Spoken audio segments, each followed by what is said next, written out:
Филм Желание, която има чашка с много яка козичка. След това Пандора неща, защото има Black Friday в магазините. Той е Max Black Week или какво се води, не знам. И след това и много яко бити, което е подобие на Тамагочи. Нека да започваме. Така, нека вече. Аз съм Зара. Оставете по един лощен лайк и се абонирайте. И честит първи сняг, защото при нас вали сняг и даже натрупал. Абонирайте се на голяма камбанка и лайк, за да може всичките неща да ги отвориме. Айде сега да започваме. Знаете, който не знае Пандора, това са неща с талисмани и гривни като цяло. Ето тук имаме 3 неща. Мама си взе едно нещо, така че аз не го знам. Затова нека първо това да го отвориме. Това не знам какво е.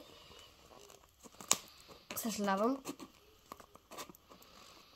Айде бе. И това са моите много сладки обички на Мини и Мики Маус, които си ги взех от Пандора. А също защо си взимаме толкова неща? Ами защото просто е Black Week и всичко е на намаление. Взимаш 2, плащаш 3. Не, плащаш 2, взимаш 3, нали? Да. Така ли беше? Иначе, какво е това намаление? Така. Опа, това направо се отвори. След това... Оле, какво е сладко това! След това имаме съртица. Шапите са наобратно. Имаме 2 съртица, което на едното пише дъщеря, на другото пише майка. Нали, дъщерята ще е за мен, другото ще е за мама. И си ги слагаме или на герданчета, или на гривните. Аз си го сложа моя на гердана. И си махне това, ще го сложа на гривната ни, да. И ето това уникално веченце, което аз между другото сега го виждам. Не съм го виждала, мама си го избра. Мърдат му са крачетата и ръчичките. И има звездичка на мястото на сърцето. Той има камъчета и надолу, бе. Добре, че камерата сега да видя. Има камъчета на крачетата. Много яко. Добре, да продължаваме с следващото. Така ли колко струва? Не. За да знаят, ако искат хората, ако не го гледат, могат да отидат да си вземат. В сайта им пише.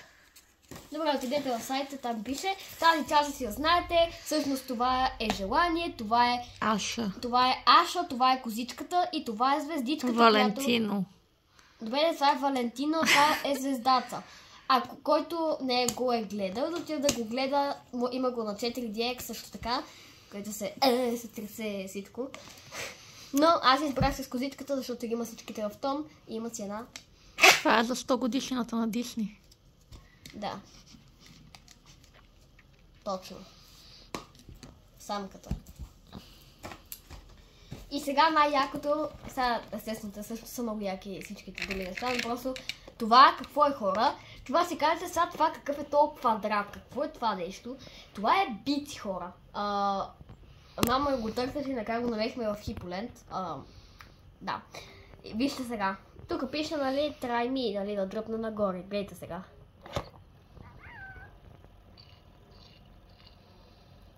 Всъщност това е подобие на Тамагочи, даже почти същото, обаче не е точно така, защото можеш да го пипаш.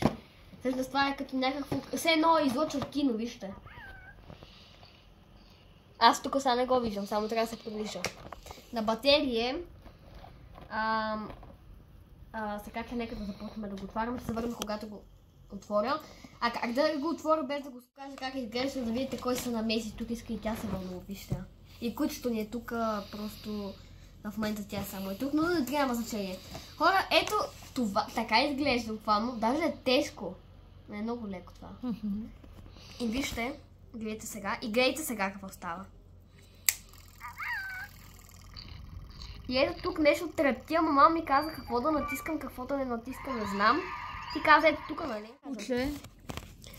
Куче, котка, косонурка, риба, колала. Чакай, риба клоун, заек. Какъв клон? Така се казва, риба клоун. Заек, гекон, таралеж, птица, охлюв, мишка. По-редките са пеперуда, пудел и хамелеон, а легендарните са меркет. Какво беше това? И еднорог. Като трябва да ги нахраниш животното с различни храни. И аз не знам точно как става. Абе, трудно е, да, малко. Първо трябва да излезем от режима на пробвай ме. Пипнаш ли? Леко. Да, леко. Пипнах ли го? Не. А, така ли се пипа? Не така лекичко. Я? Ето, виж как е светна. Сега го завъртия така.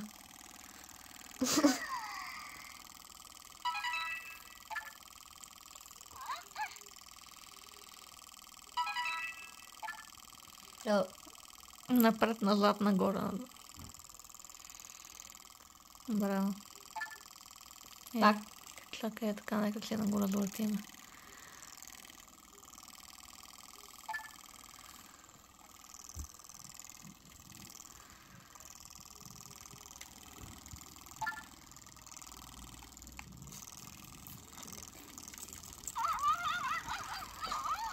Разтърсваш го.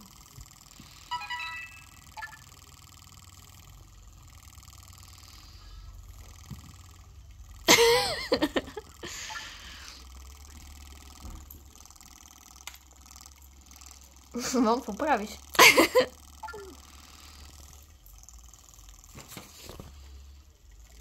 Lift up. Бързо го дигни нагоре. Ако ми се падна? Сега ето. Не бе! Ето това. Дай мен!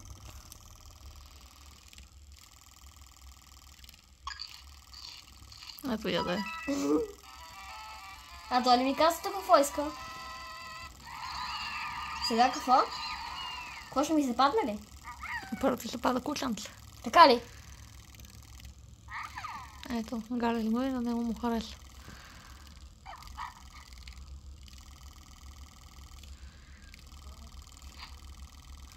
Това му е къщата. Как се влиза с нея, като на Чакай, че не се вижда.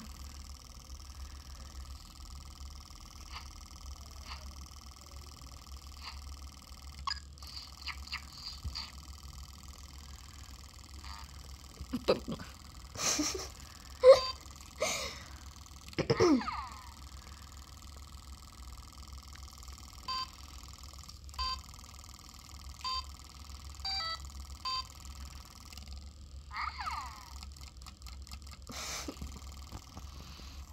Как де? И приятели. Спря. Ами, приятели, това беше много яка, т.е. много яка играчка е. Колко струва с намалението, който иска да се вземе? От 75 до 95 лева май.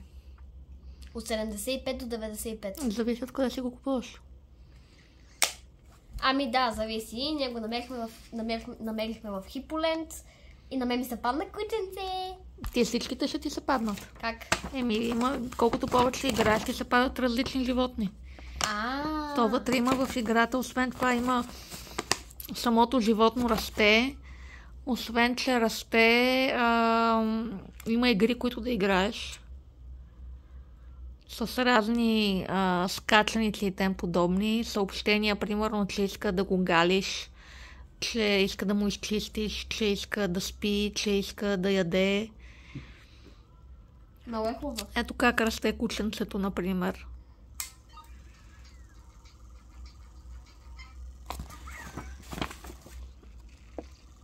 И отзад самите игри и настройки.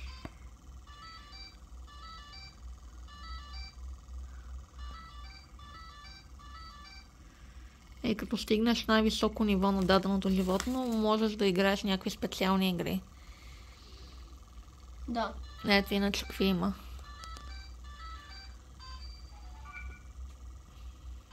Доста са игрите. И най-хубавото също, че примерно тамагочето то пищи, когато му се яде или ходи до тоалет не иска, или нещо от тем подобно. А това, когато е затворено, не иска нищо да прави и не пищи, така че да знаете, че няма да ви буди през нощта. Така, приятели, това беше видеото за днес. Ето и Майя го одобри това. Много и хареса, даже го пише. Това беше. Оставете лайки и се абонирайте с канала с една голяма камбанка. И си купете такова, защото е много яко.